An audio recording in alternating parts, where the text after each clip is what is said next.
Hey guys, welcome back to the shop. Today I'm coming at you with a tool tip. This tool that we're going to talk about helps with layout, helps with locating things. It's a really cool tool and it's super cheap. So let me show you what we got.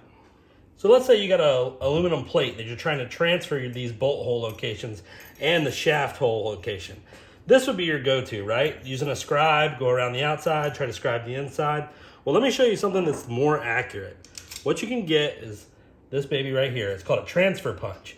And what you try to do is find one in the set that is a very, very tight fit. Then you just give it a whack.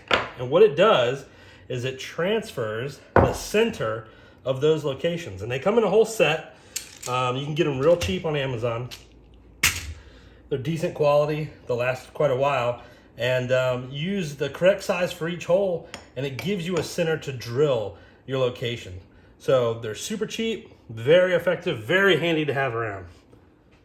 So I think if maybe you were coming from like a woodworking background or not a machining or fabricating background, you wouldn't actually know these exist.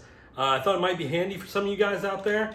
And let me know what you think. Leave me a comment below. And I'll see you guys next time.